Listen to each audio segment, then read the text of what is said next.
Անասունների բեղմնավորման շրջանը սկսվում է գարնանը, ծնելուց 45-ից 60 օր հետո, երբ անասունի օրգանիզմը վերականգնվում է։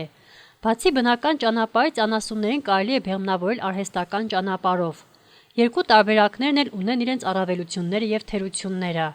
Նինոցմինդայի շրջանում ապրող բնակիչները, ովքեր երկար տարիներ զբաղվել են անասնապահությամբ, սեփական փորձից ելնելով հայտնեցին իրենց կարծիքը խոշոր եղջերավոր անասունների արհեստական եւ բնական ճանապարհով բեղմնավորման վերաբերյալ։ Սովորական ճանապարհով։ Նախորդ խորնեսկը ծածկվիկը բրտավ։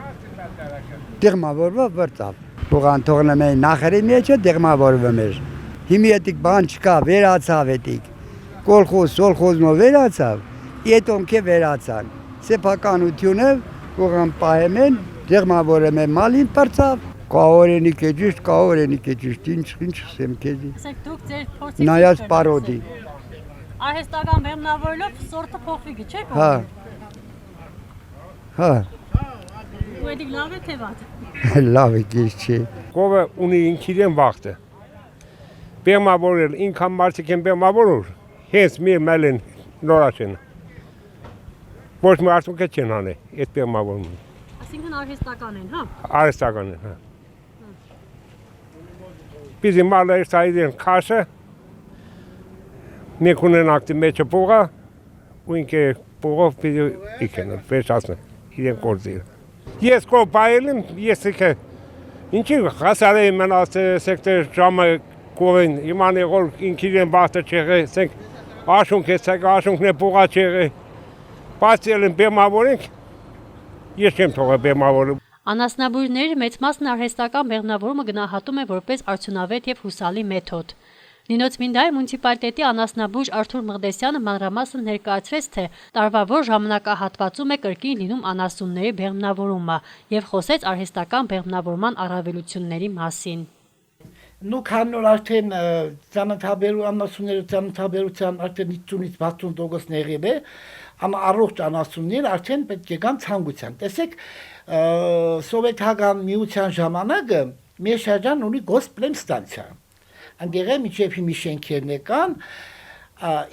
իմ ժամանակովս Փուտուլյան Սերոժներ դիրեկտորը սա կոլխոզներն ունեին ասեմնացիայի պունկտ, այսինքն ինչ ասեմնացիան ինչ կիրեն ներկայացնի։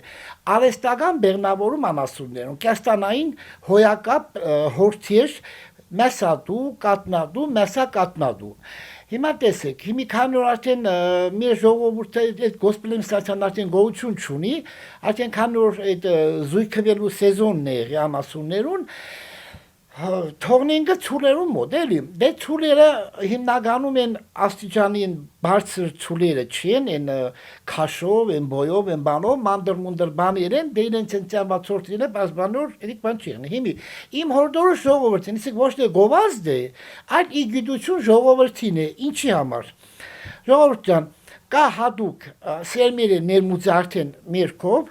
ուրեմն ջերսի եւ հոշտեյները, եթե դուք բեղմնավորեք ձեր անասունները, կստանաք այդ տեսակի էկորտիր։ Իսկ մնացածը էկնուվորցը կոնկրետ չորոշված, ուրեմն շվիցն է, մոնբելյարն է, մեմե տարանտեսն է։ Այդ երեք տեսակին է։ Ասեք տեսեք, բեղմնավորված անասուններեն ծամինգը նման ծամբած հորթերը մինիմումը 40-ից 45 կիլո։ Իսկ սովորական ցուլեն ծածկված անասուններ ունե, այդ հորթերը 25, 30, թուն, տագար, շուտ բանոս կայնին, շուտ սատկինգը, այդպես քան որ մենք ապրենք այս ամասնաբահական երկիր, սովորական այդ հորթերը սովորաբարությամբ օրցերն արժին 700 լար, դիք մինիմումը, 7-ից 800 լար, բայց նման արհեստական բեղմնավորում ծամբած հորթերը պատկերացնում այդ գոր 20, 30, 40 կիլոնու ցորտնու 700 լարի այդ պատկերացնեք ինչ սումա գերը ասենք այդ 50 կիլո մինչև դեկտեմբեր եթե դառնա լավ սենընթակարգը ճիշտ բայս կաթը գիրը դառնա ենթադրենք ժիվոյ մե 150-ից 200 կիլո մաքսիմում այդ մինչև դեկտեմբեր դառնանք արդեն 300-ից 400 կիլո հիմա դու տեսեք եկամուտ արդեն ինչու մեջն է ճիշտ որոշում կայացնել ինչու մեջն է ամենաճիշտ վարիանտն է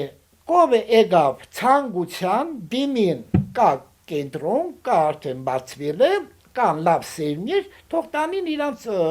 անասունը բեղմնավորին Քանի որ մեր շրջանում զարգացած է անասնապահությունը, կաթնատու եւ մսատու ցեղատեսակներ ստանալու համար մարդիկ դիմում են շատ միջոցների, բեղմնավորում կենդանիներին բարձրորակ արուներից վերցված սերմնանյութով, սակայն ոչ միշտ է այդ տարբերակն արդյունավետ եւ ստացվող։